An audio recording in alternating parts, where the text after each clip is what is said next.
Good afternoon. My PhD research focuses on something we all have in common, clothing. And you might be sitting wearing something that you've just bought, or something that you've worn so many times you can't ever even remember where you bought it. You might be thinking, I'm really ready to get rid of this now. And that's the other thing that we all have in common, that at the end of the day, we'll have to get rid of that clothing that we no longer need.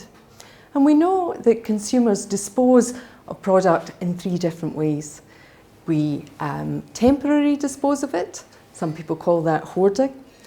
We permanently dispose of something and we bin it. And with clothing, we know that we bin it in we get rid of it in 6 different ways. So we can pass it on, we can gift it, we can give it away, we can sell it, we can hoard it, or we can bin it. And this is the challenge. Globally, 92 million tonnes of clothing goes to landfill. And just to put that in context, 300,000 tonnes of that are in the UK at a value of £140 million. Going to landfill not only means that that clothing can no longer be worn and is contaminated, it also contributes to methane in landfill through the mixing of the chemicals with other waste in the waste stream, therefore contributing to climate change and global warming. But I'm interested in why that's happening and why that when we dispose of clothing, some of us decide that something should be put in the bin, where I might decide it's not ready for the bin and I might want to resell it.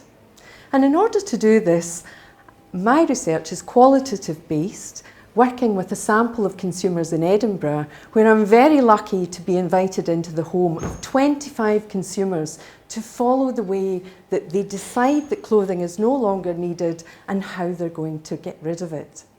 And from this information, I'll be able to contribute knowledge to the field of understanding how contamination occurs in the waste stream, how that in some ways clothing ends up in landfill when perhaps it could contribute to the circulation of clothing, whereas other clothing is ending up at in the bin and contaminating the waste stream.